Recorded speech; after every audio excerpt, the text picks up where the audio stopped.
Pode falar. Muito boa tarde, amigos e amigas aqui dessa Gaiola Dourada, a rede social que faz mais sucesso entre os brasileiros, que é o Facebook. Estamos aqui com o nosso programa Olhares do Tempo, um olhar sobre o tempo em que vivemos e que nós estamos aqui com a nossa bancada costumeira, o meu amigo, meu fiel escudeiro, doutor das questões espirituais transcendentais, pro doutor Quaresma. E hoje, como o nosso brilhante convidado, essa figura emblemática, esse professor querido por tantos e tantos aqui de Diadema, professor Pedro Pinto. Seja bem-vindo, professor Pedro. Obrigado. Quaresma, suas considerações iniciais, enquanto eu vejo aqui o som e etc e tal. Quero novamente dar uma boa tarde para todos os amigos e amigas que vão estar presentes aqui nessa conversa e externar a nossa saudação de boas-vindas, Sr. Pedro, e com certeza a nossa conversa vai ser muito agradável. Uma conversa de mineiros, né, vamos dizer assim, nessa tarde bonita. Vamos lá, gente, vamos conversar. Muito bem, muito bem. A Valdiane já mandou um oi aqui pra gente. Seja muito bem-vinda, nossa amiga Valdiane Siqueira, hoje fazendo um trabalho maravilhoso. Então, vamos começar a nossa conversa aqui pelo Facebook. Se tiver algum problema no som aí, Valdiane, você já nos fala que a gente conserta aqui. Bom, professor Pedro, o senhor deu aula aqui em Diadema por quanto tempo? Aqui em Diadema foi a partir de fevereiro de 1987 até setembro de 2007, quando eu entrei de licença-prêmio, né, e não voltei mais. Né? Lecionei no Antonieta Borges Alves, aqui na Vila Conceição, no Francisco Daniel Trevinho, aqui próximo à Câmara Municipal, aqui no centro, e depois do Filinto, em razão da reforma realizada pelo ex-governador Mário Covas. Lá eu fui em 96 e por 12 anos trabalhei lá, saindo em 2007. Lecionando Muito História bem. nas quinta, sexta, sétima e oitava, e dependendo do ano, ou no primeiro, ou no segundo, ou no terceiro ano do ensino médio. Aqui, ó, temos algumas pessoas já estão mandando oi. Temos aqui a Valdiane, que já nos cumprimentou, a Deise Azevedo, a Hilda Brito. Oi, Hilda, oi, Deise. E a Deise está dizendo o seguinte aqui, seu Pedro, vou colocar aqui na nossa tela aqui, cadê? A Deise Azevedo está dizendo, deu aula para minha filha, o senhor deu aula para a filha da Deise. A Deise lá do Lar Espírita Luz e Amor. E a Hilda está dizendo o seguinte, seu Pedro, tá com muitas saudades do senhor, tá? Então, o seu Pedro é professor, aposentado, ele é trabalhador do Lar Espírita Luz de Amor, lançou um livro, né? Um livro. Foi o ano passado, seu Pedro? Quando é que foi que o senhor Não, lançou já aquele tem livro? algum tempinho, acho que foi em 2013. O livro chama-se Parece que Foi Ontem. Foi ditado Parece pelo que foi Espírito. ontem. É, foi ditado pelo Espírito Ubirajara Leone, que também era do Lar Espírita Luz e Amor, né? E não sei se ainda tem, ou se tem, né, lá no Lar Espírita Luz e Amor, que eu doei tudo para lá, né? Foi doação integral, né? Da minha parte, sem fins lucrativos. Foi tudo para a obra do bem, aplicação no Lela mesmo, aplicação na TCC, onde eles bem têm a diretoria compreender que deve ser feito, né? Perfeito. Essa era a Seu finalidade. Pedro, esse livro, parece que foi ontem, que o autor espiritual, quer dizer, precisamos explicar isso para algumas pessoas. Então, o senhor só foi o médium e o espírito Desculpa, passou a mensagem. Então, é uma parceria entre o é plano uma parceria. espiritual e o plano material para trazer uma mensagem para as pessoas. Como é que foi o processo de produção desse livro, seu Pedro? Olha, E recebimento das mensagens? Eu e o doutor Ubirajara sempre tivemos muita afinidade com relação à doutrina espírita. Tanto ele como eu, nós sempre compreendemos a doutrina espírita, né? A partir de um determinado momento, né? Eu passei a compreender, graças a ele, né? Que a doutrina espírita não é religião, né? No nosso ponto de vista, respeitando dos outros que assim que consideram, né? E fizemos amizade, né? Depois ele convidou-me para dar aula no curso de aprofundamento filosófico, mas eu não pude ir. E quando ele desencarnou, né? Aí pediram para eu assumir, né? Eu assumi, né? E estou lá até hoje. E nesse ínterim surgiu a oportunidade dele ter um contato comigo aqui na minha casa, não foi no Lela, foi aqui na minha casa, né, para escrever alguma coisa, né? E eu falei, então vamos escrever sobre Jesus. E ele primeiro ditou os capítulos, né, nós nos entendemos com os capítulos, foram 25, né? Só que à medida que ele ditou, não foi obedecendo a ordem inicial que ele ditou, foi o que vinha na hora, né?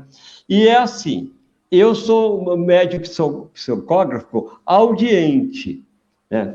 É como você estivesse falando aí agora e eu escrevendo, entendeu? Uma espécie de ditado, né? Ditado. Eu não fico inconsciente para escrever, né?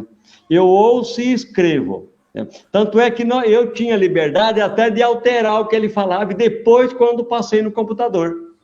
Que às vezes eu estava passando no computador, vinha assim uma coisa que aquilo era para ser alterado, e eu alterava, entendeu? Para melhorar Então tem essa, essa parceria entre o autor espiritual e o médium, o escriba, aquele que escreve, permite até essa questão da edição, da revisão. O Kardec também fazia isso, né? Ele editava e depois ele fazia a revisão. É isso?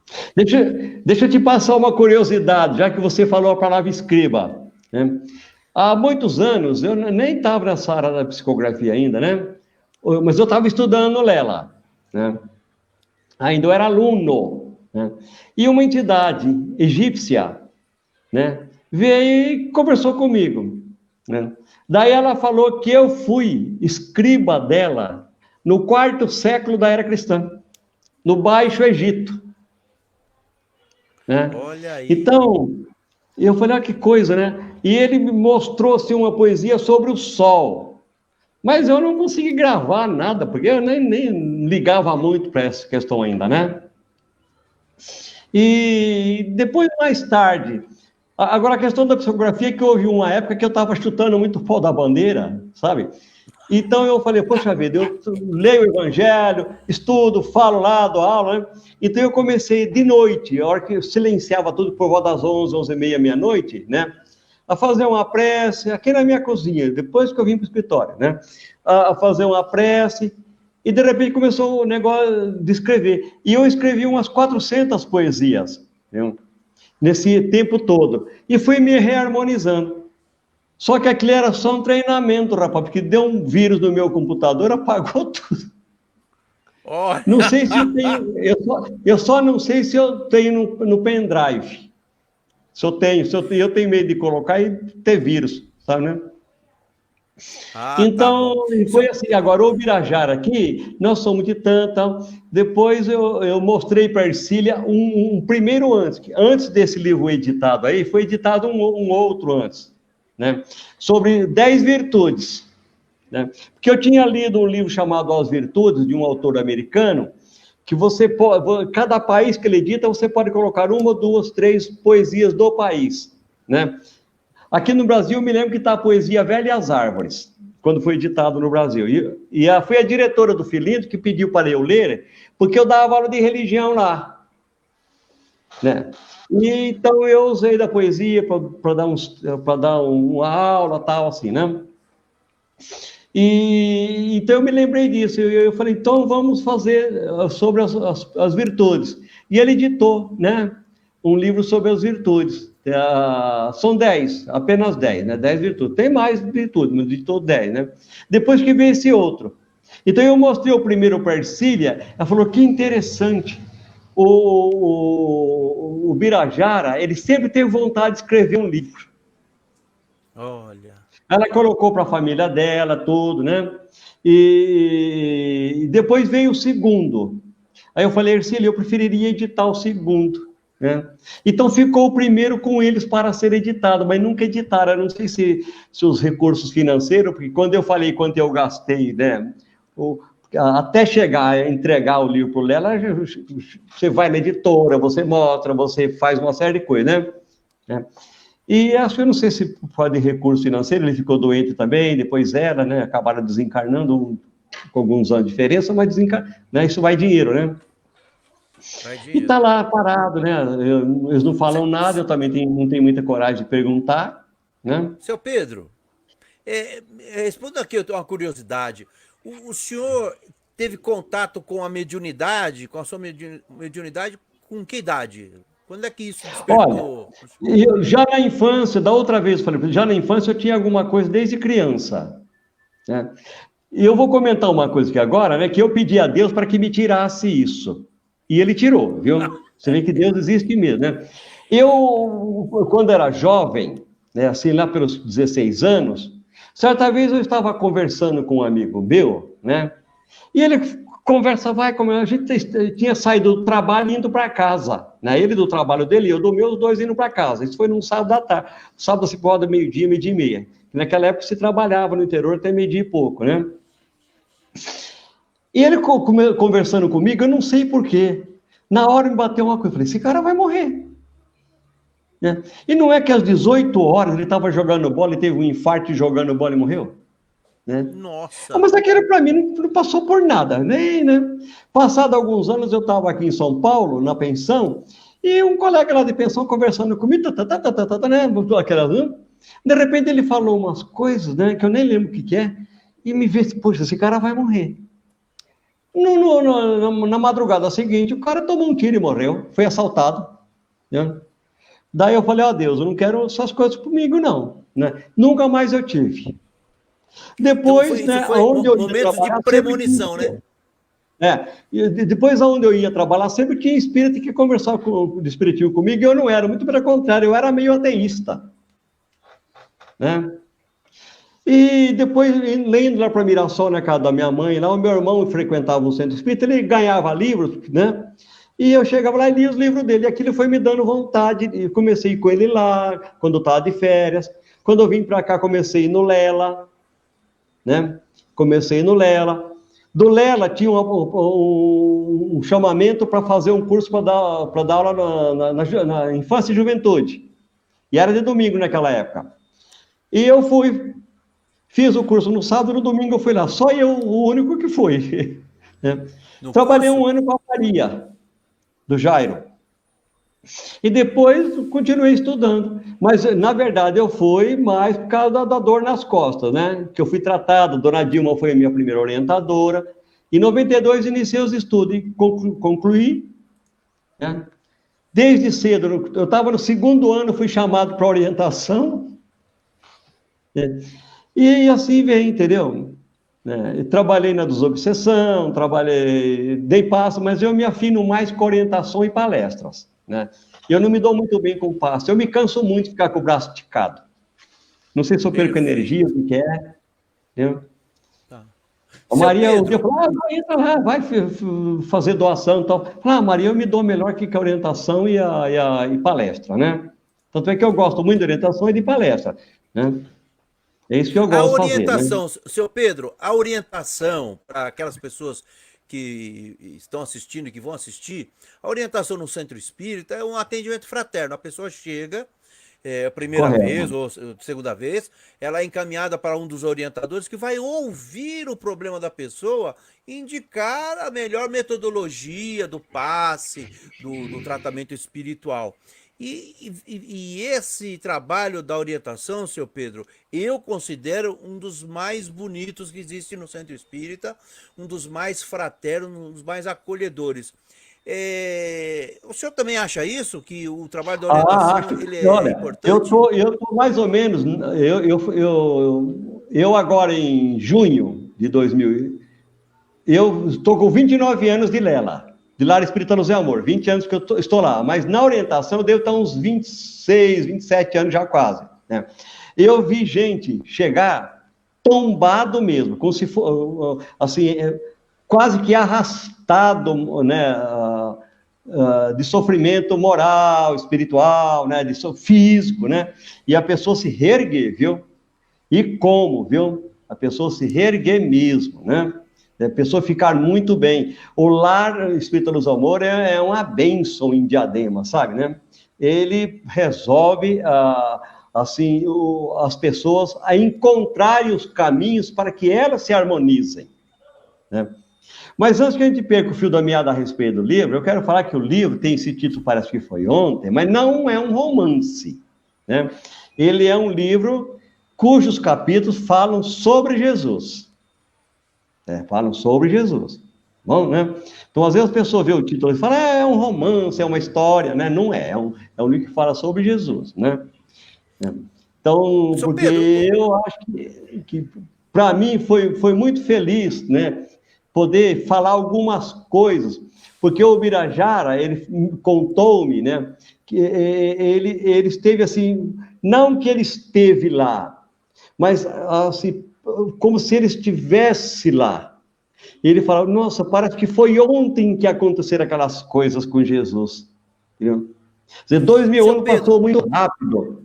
Né? O senhor, professor da rede pública, professor de história, médium trabalhador do Lar Espírita Luz de Amor, escreve um livro juntamente com o seu Birajara em espírito sobre Jesus. Essa figura, Jesus, ela é atual, ela é importante para o mundo? O Evangelho de Jesus, o mundo precisa do Evangelho de Jesus? Jesus é exatamente aquilo que ele falou. Eu sou o caminho, a verdade e a vida. Eu sou a luz do mundo. Jesus é isso. É uma consciência, de altíssimo galardão. Nós não temos noção da consciência de Jesus.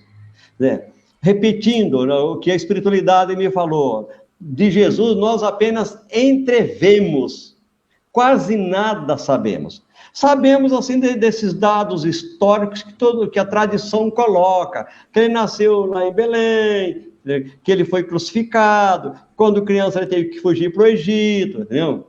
Que ele fazia os seus comentários da Boa Nova à beira-mar, na praça, entendeu? Ele tinha um contato direto com a alma das pessoas, entendeu? Quer dizer, ele falava direto com a alma, por isso que ficou, ele tinha a competência de fazer os seus ensinamentos ficarem, entendeu? Diretamente na consciência, né? Como eu transmito agora, só para fazer uma analogia, um dado via WhatsApp do meu celular para o teu é automático, e ele fazia isso com uma velocidade muito maior. Nós não temos ideia das coisas, entendeu? A Terra ainda é um planeta muito atrasado, tecnologicamente falando. Em outros planetas, as coisas estão muito mais evoluídas, entendeu? E muito mais evoluídas, né? Existem experiências, entendeu? De viagens astrais que nos mostram, né? Coisas muito belas, coisas muito bonitas, entendeu? Coisa assim muito interessante fora da Terra, sabe? E que nós já poderíamos ter, mas o nosso atraso está muito, muito longe, né? Nós estamos por demais, né? Nós estamos tendo dificuldade de falar por celular um com o outro, né? Você vê que isso é um sinal de atraso, entendeu? Certas coisas que a gente fala, as pessoas podem não acreditar, mas é verdade que em desdobramento é que a gente vê. Ninguém vê a OVNI, entendeu? Em estado normal. A pessoa só vê em estado paranormal, mesmo que seja muito indelével. Entendeu?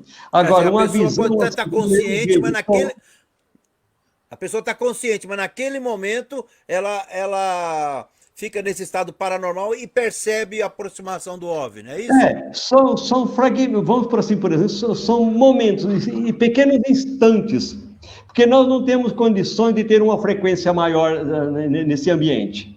Nós não estamos preparados, vamos supor, tecnicamente na cabeça, sabe, para entender e nem tampouco o nosso aparelho, entendeu? É como você querer tocar um CD numa antiga vitrola, não vai tocar, entendeu? Então, no mundo astral as coisas estão muito mais, e com relação aos espíritos, muito mais adiantados, né?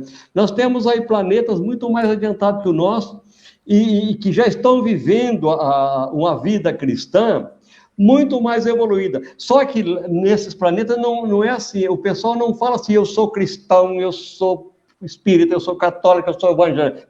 Eles são irmãos, que já nasce com aquela consciência, o estado consciencial já traz um DNA de irmandade, de fraternidade, não precisa nem estar dizendo. O espiritismo em alguns planetas, ele já vem no DNA da pessoa, não precisa educar mais, já está lá. É uma coisa muito interessante isso, os espíritos falam isso, entendeu? Isso não é bobagem, isso é uma realidade, a gente percebe, às vezes, entre nós próprios, certas condições, que quem está no meio espírita, quem está aprendendo, sabe entender o que está acontecendo. Agora, quem não está falando, isso é bobagem, é coisa da mente, né? Não tem uma compreensão mais raciocinada das coisas. Nós precisamos ter uma compreensão raciocinada das coisas, né? É como a questão ideológica, né? Eu, certa vez, estava pensando nisso. Aí a entidade me falou, olha, você, né, precisa aprender melhor, né? Ele falou assim, capitalismo, socialismo, comunismo são estados conscienciais, são estados humanistas, entendeu? De maior fraternidade. Todos se interagem, entendeu? Agora, isso vai demorar para vocês terem essa compreensão. E quando vocês não tiverem, vocês vão ficar brigando por bobagem um com o outro aí, né? O próprio Espírito falou isso, né? Vocês ficam brigando por ideologia, eu sou isso, eu sou aquilo, e vocês estão perdidos, né? Ainda no tempo, estão estacionados, a consciência precisa mudar para mais, entendeu? Só colocar o sinalzinho de mais. Nós não colocamos, né? Nós estamos muito atrasados mesmo, entendeu? Quando as pessoas têm medo de conversar com os espíritos, têm medo, entendeu? Às vezes vem um pai, vem uma mãe, vem um irmão, vem um amigo, né? E as pessoas têm medo, tremem na base, né? Aqui, um colega nosso do Centro Espírita aí, o Odailton, eu vou até citar o nome dele, né?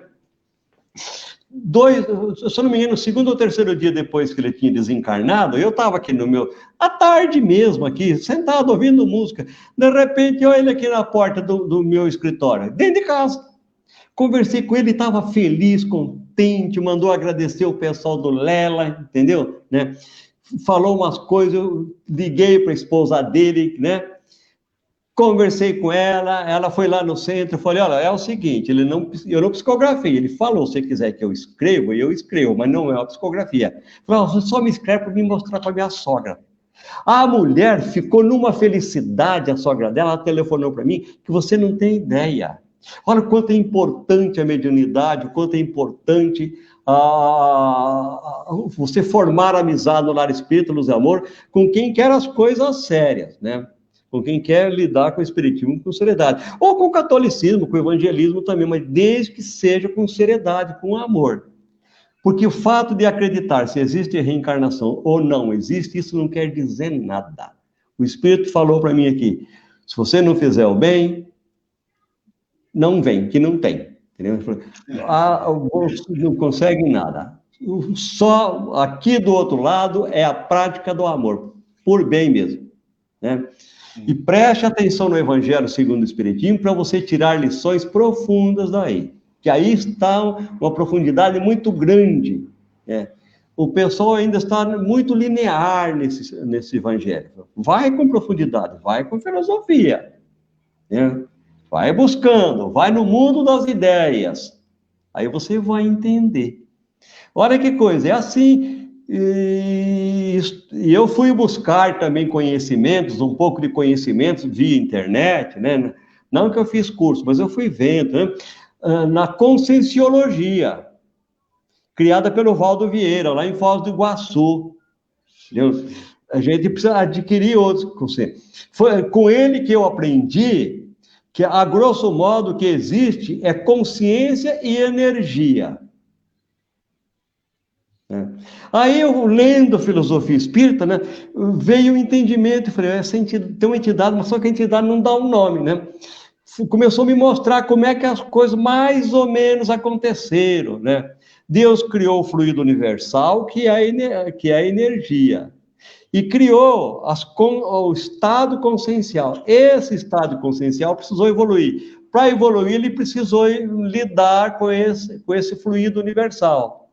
Desse fluido universal, ele foi criando outros elementos, foi criando, né? Até que ele se autopossibilitou a se criar como ser humano. Aonde a consciência poderia, né, transmitir, entendeu? Onde ele tivesse entendimento do que ele próprio está fazendo. Entendeu? Porque às vezes você pergunta, você está fazendo isso por quê? Ah, não sei. Entendeu? Está fazendo mecanicamente. Entendeu? O estado consciencial dele sabe, ele apenas não sabe dizer como. Porque se ele não soubesse, ele não faria. Ô, seu Pedro, aproveitando essa deixa que o senhor falou da consciência para fazer as coisas, como é que seria exercer a consciência o médium? Né? Como é que o médium deve colocar essa consciência dele de responsabilidade, de vontade de ajudar no trabalho mediúnico? Que nem quando você fala sobre mecanicismo, né? Será que você se colocar apenas como instrumento de escrita, de audiência, de premonição, ou essa consciência precisa iniciar? Quer dizer, o cidadão, o médium tem que ter aquela vontade de que ele seja um bom instrumento, de que a mensagem seja positiva, de que... Como é que seria isso? A consciência no trabalho mediúnico? Olha, a tua resposta está no Evangelho segundo o Espiritismo. Tá? Espíritas, amai-vos e instruí-vos. Então, nós vamos ter a compreensão de que espírito não é apenas quem está no plano espiritual. Espíritos somos todos nós. Embora aqui na matéria, didaticamente, somos chamados de alma. Sim. Então, se o indivíduo não tiver no seu estado de consciência de que ele é um espírito e de que ele pode conversar com o espírito como eu estou conversando com você, né? Okay. Se ele trata o espírito apenas como uma entidade, ora superior, ora demoníaca, dependendo da cultura que a pessoa tem, entendeu? Ele vai continuar, entendeu? Parado no tempo. Nós vamos dialogar com os espíritos. Entendeu? Eu aprendi com alguns espíritos aí na casa espírita que a gente deve conversar com os espíritos. O Divaldo Franco fala isso também, conversa com os espíritos. A pessoa entra na tua casa quem você quer deixar entrar. Mas isso não impede que você não deva tratá-lo bem. Aqui vem espírito também muito atrasado, viu? Você vê aqui, né? Mas o que eu faço? Eu chamo de irmão, entendeu? Eu na minha mente, eu mentalizo que estou presenteando com o Evangelho segundo o Espiritismo, de preferência aquele pequenininho que é de bolso, para dar assim, um caráter assim, mais afetivo, e falar agora, nós vamos lá para o Lar Espírita Luz Amor, e eu mentalizo o Lélio e fico observando se ele foi. Entendeu? Então a gente entra, conversa, entendeu? Às vezes eu entro junto, conversa. Isso não é a todo instante, não, é vez ou outra, não é todo dia também, não. Não, as pessoas ficam achando que toda hora você tem que estar conversando com o espírito. Não é assim, né? Você também tem que ter a sua liberdade do seu raciocínio. Sim. Então, a responsabilidade do médium, entendeu? É no trato com carinho, com amor. A virtude, tem uma virtude chamada hospitalidade, que é muito interessante. Nós estamos numa época de ausência de hospitalidade. Por quê? Porque o número de abortos é muito grande, as pessoas não estão hospedando o pessoal que precisa vir, entendeu? Para se reharmonizarem com a vida. Às vezes é um pai, uma mãe, um irmão que está reencarnando e e não consegue reencarnar porque, né? A não ser como está no livro dos Espíritos. O aborto só é permitido quando a vida da mãe está em risco. O Espiritismo não foi taxativamente contra o aborto. Ele estabeleceu uma condição. Quando a vida da mãe está em risco, ela já está em provação que seja mantida a vida dela, né? Agora, por que eu estou comentando isso? Porque nós estamos falando de uma virtude chamada hospitalidade. Entendeu? Silveira, aproveitando, só mais uma deixa que o senhor falou para mim, que você falou, por exemplo, da consciência que a gente deve ter de que todos são espíritos, o encarnado e o desencarnado. Se somos iguais, se somos irmãos, se somos criatura feita por Deus, não temos que alimentar esse fantasma do medo, da complexidade, como se a gente precisasse fazer uma conversa extremamente técnica, elaborada para conversar com o irmãozinho que chega. Ou seja, quando você fala, precisamos conversar com ele, é conversar naturalmente, é aquela conversa de padre mesmo, pequena, simples, né, Silveira? Não é culpá-lo, não. E nem dizer que está cheio de pecado, nada disso, né? São as imperfeições que ocorrem com a gente, né? A ausência do conhecimento.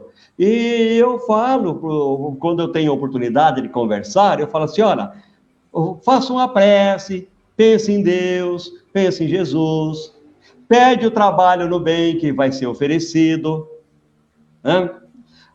Você sabe, né, que do outro lado, o trabalho não falta para ninguém, né? Seja no bem ou seja nas trevas, não vai faltar trabalho, você pode pedir onde você quiser. Agora, o trabalho no bem vai te elevar, vai te dar condições para você dar voos mais altos, né? Porque o trabalho no mal cria barreiras que te impedem a evolução mesmo, né? Agora, quando eu falo nós precisamos conversar, é porque existe um número muito grande de espíritos que precisam falar mesmo, eles estão em sofrimento, eles deixaram de fazer o bem quando poderiam ter feito, né? Eles ficaram incomodados por qualquer bobagem que alguém falou, né? Carregam muitos preconceitos de família, de religião, de etnia, preconceitos políticos, preconceitos filosóficos, entendeu?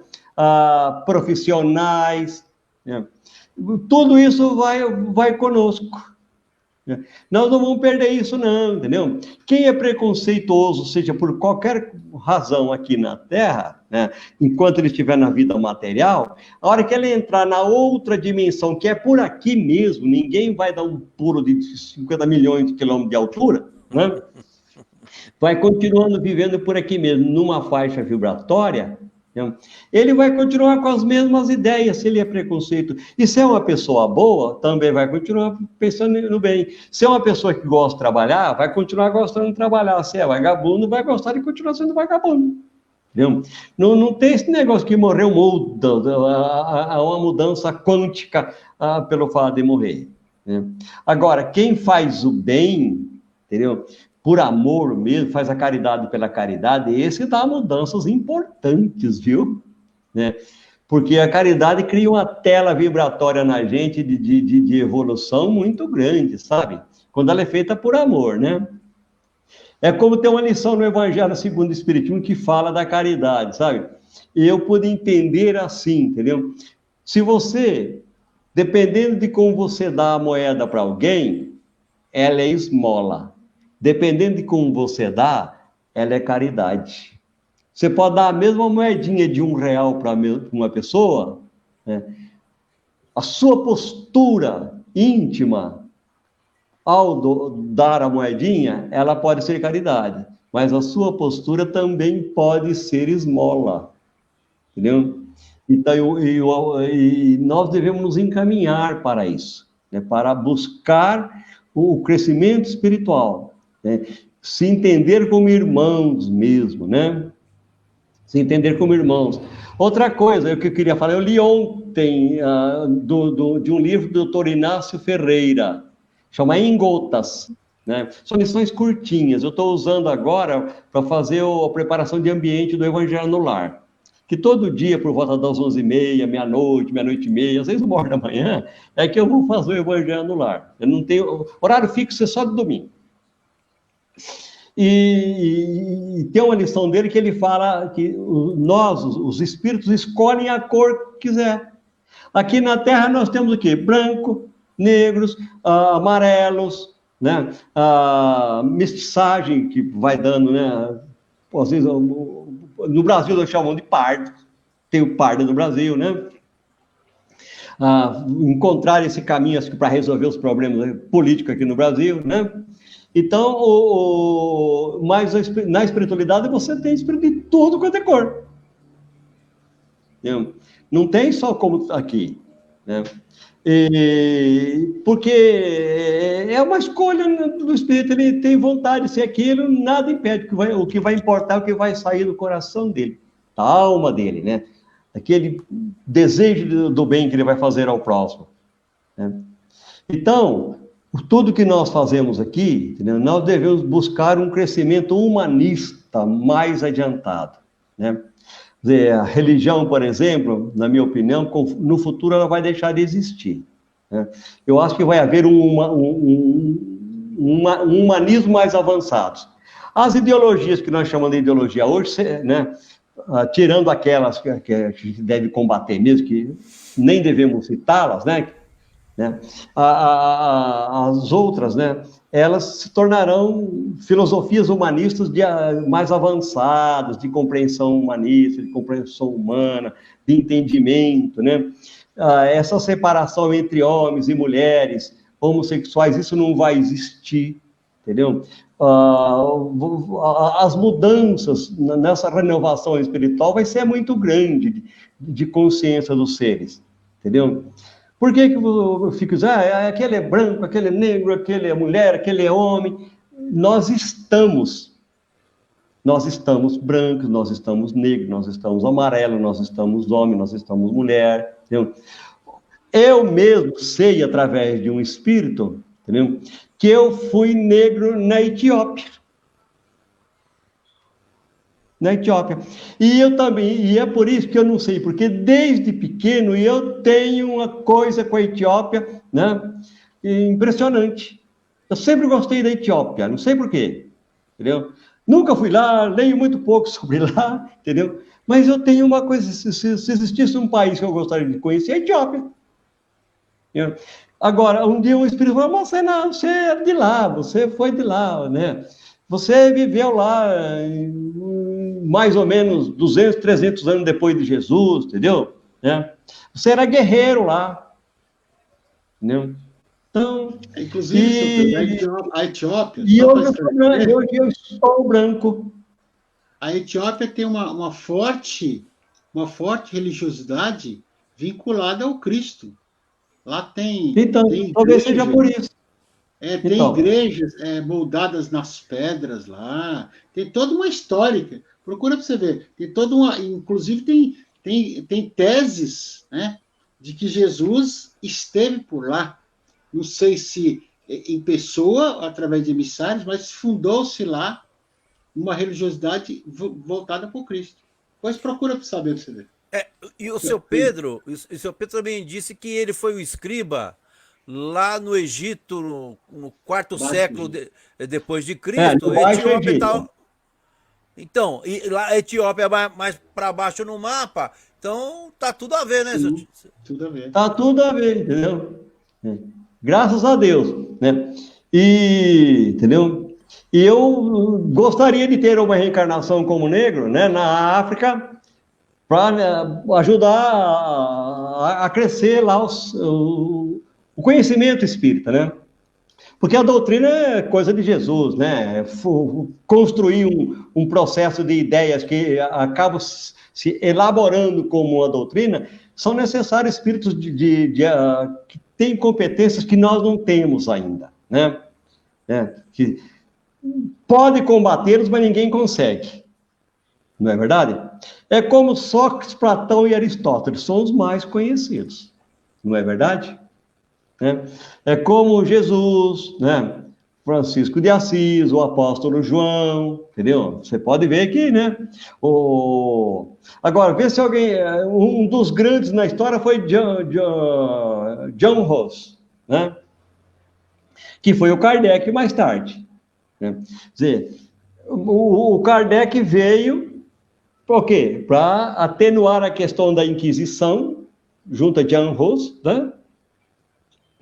E está aí uma nova cultura. E olha que veio no momento em que como chama, meu Deus? O desenvolvimento artístico, literário, político, filosófico na França estava se extinguindo. O Renascimento, né? Renascimento, perfeito. Estava se extinguindo. Aí vem o positivismo, mas vem o espiritualismo, né? Para lhe servir entendeu? E quem está prevalecendo? Entendeu? O espiritualismo, né? O espiritualismo. Mesmo com as suas complicações todas, né? Ele está, né? Sabe o que acontece? Eu fico analisando certas coisas, assim, porque ocorrem assim, determinados processos religiosos em alguns continentes, né? Primeiro vai aquele que vai desmatar. Depois os que vão arrancar os troncos e as raízes. Depois os que vão sulcar a terra. Né? E depois os que vão plantar. E vem vindo os que... É um processo, né? É um processo. Também, né? E os espíritos estão implantando. Mas nós vamos passar por durezas ainda, viu? Porque não é fácil, hein? Não é fácil. Não é fácil. Não é fácil, mas com pessoas como o seu Pedro, tudo fica mais luminoso. Quaresma, seu Pedro, nós já estamos com 41 minutos de transmissão. Precisamos encerrar a nossa conversa com dor no meu coração. E eu gostaria aqui de agradecer demais o seu Pedro, agradecer o Quaresma, agradecer as pessoas. Tem um monte de aluna do Lela sua aqui, seu Pedro. A Maria Lúcia Chagas, a Valdiane, a Cris Lomardo, a Hilda Brito, a Conceição Barbosa. Quem mais está aqui? Quem mais está aqui? Isso que mandaram aí os comentários. Então, seu Pedro, suas considerações finais para a gente fechar com chave de ouro essa tarde luminosa aqui no Facebook. Olha, eu estou feliz por ter funcionado hoje. Né? Não sei se foi a irradiação da Valdiane e a fé do pessoal que está assistindo, verdade? Mas eu quero agradecer esse grupo que tem esse trabalho, que me ofereceu essa oportunidade para hoje. Tomara que mais para frente, numa outra oportunidade, eu participe também. Eu consiga, né, tendo a oportunidade de assisti-los também, né? Vou ter que aprender melhor como faz isso. Dar uma boa tarde e um feliz início de setembro para todos. E que seja um sucesso essa atividade dos senhores, levando a oportunidade de outras pessoas falarem, entendeu? Porque é para isso que a mídia serve, né? Eu não fiz a cabeça de ninguém e ninguém faz a minha, entendeu, né? Apenas nós criamos, podemos ser catalisadores de oportunidades para que outros cresçam, se quiserem crescer. Né? Como eu aprendi com você também, você foi um amigo meu que foi comigo na federação acompanhar as coisas, são bens que de amizade a gente não esquece, né? Tá? É verdade. Colaborou comigo, e eu fiquei muito feliz, e estou feliz aqui em casa de ter recebido, né, a espiritualidade sempre para vir dar amparo, né?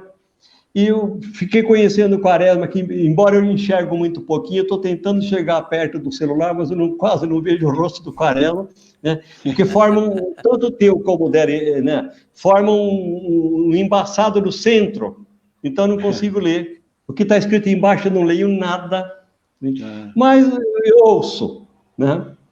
Tá? Estou vivendo mais de audiolivro, né?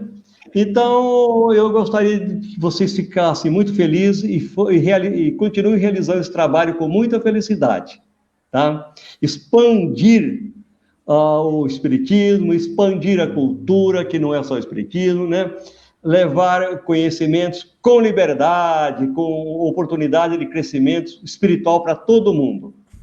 Deus é de todos, não é de um só, né? Jesus é de todos. Também é preciso que as pessoas conheçam a respeito do budismo, do Krishna, do Ganesha, entendeu? É pessoa que as pessoas conheçam, os deuses afros, né? Eu só queria comentar uma coisa que eu gostaria de falar. Eu tive a oportunidade de ver em desdobramento, de ver Iemanjá descendo sobre a Baía de Abaeté. Entendeu? Nossa. É uma coisa muito linda, foi uma coisa muito bonita.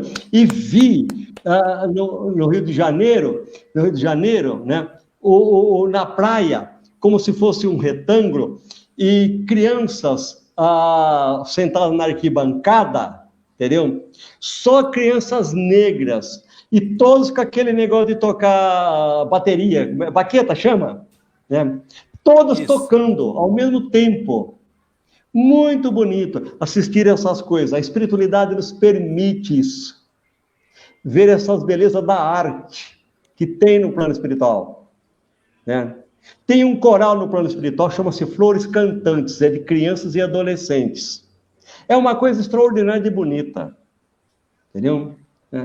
E vocês pedem a Jesus para ir ver se está a conhecer, entendeu? Que ele, legal, ele vai deixar. Ele não é bobo, não. Ele fala, esse cara está comigo. Mas vamos lá. Um beijão para todos. Muito bem. Boa tarde, seu Pedro. Muito obrigado, seu Pedro. Grande abraço. Grande abraço, Fernando. Isso mesmo. Olha, e eu já. É o seguinte, quero aqui convidar o Quaresma, quero convidar o seu Pedro. Nós vamos ver se a gente convida mais umas 2 pessoas para a gente montar uma edição especial para a gente discutir a filosofia espírita, a importância e a atualidade dessa doutrina libertadora nos tempos em que nós vivemos. Topa o desafio, seu Pedro? Sim. Eu prefiro usar a expressão do Paulo Freire. Libertária. Libertária, muito bem, esse é o seu Pedro. Esse é o seu Pedro, nosso professor querido. Isso mesmo. Então vamos marcar, Quaresma, vamos marcar, vamos fazer e vamos conversar sobre essa filosofia libertária que é o Espiritismo. Quero aqui agradecer a Valdiane, minha companheira, que ajudou muito a nossa edição aqui, ela tá ali junto com o seu Pedro ali, que foi lá na casa do seu Pedro, porque é importante a contribuição do seu Pedro, como de todas as pessoas que já passaram aqui. Quero desejar um feliz início de setembro, que a primavera nos abençoe com muita luz, com muito amor, e nos mandar um abraço a todos os amigos e amigas que nos assistiram aqui no Olhares do Tempo. Até mais, gente, até mais!